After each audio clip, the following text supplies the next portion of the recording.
Ragweed is probably the #1 weed allergen that people are sensitive to. There are many other weeds and other species of weeds, but what makes ragweed so particularly bad is it's across the entire United States. And then also, pollen we know is very buoyant. It's lifted by wind and air, and that can travel hundreds of miles.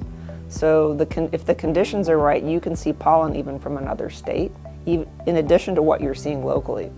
A typical ragweed plant will have about 1 billion pollen grains.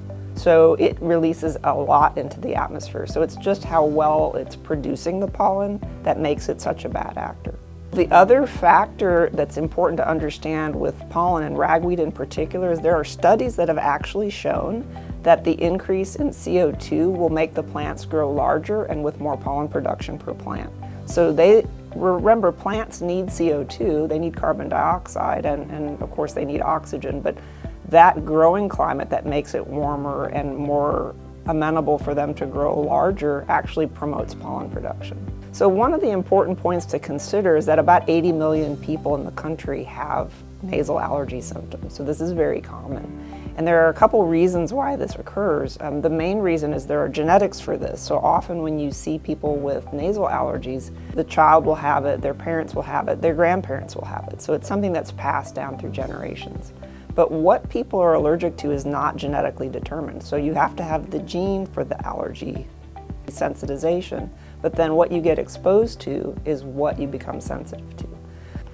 What time of year you're born will influence which pollen you're sensitive to. Common treatments include antihistamines, nasal corticosteroid sprays. There are what we call anti-leukotriene inhibitors like Montelukast or Singulair. Some people will recognize that name. There are also topical antihistamine sprays. Azolastine spray, which is Astepro or Astelin, also can be helpful, and that recently went over the counter.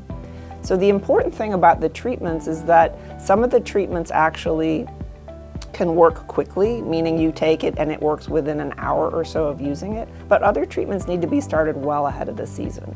So the treatments that need to be started well ahead of the season include the Singulair type medications and also the nasal steroid sprays. So probably 2 weeks ahead of when you think you're going to have symptoms, you should be starting those. So allergy shots are the best way to actually modify the disease. In some people, they will either have long-term or permanent relief of symptoms. We hesitate to use the word cure because it's possible it will come back later in their life, but I have treated children with allergy injections where their symptoms were gone and they were requiring no medication.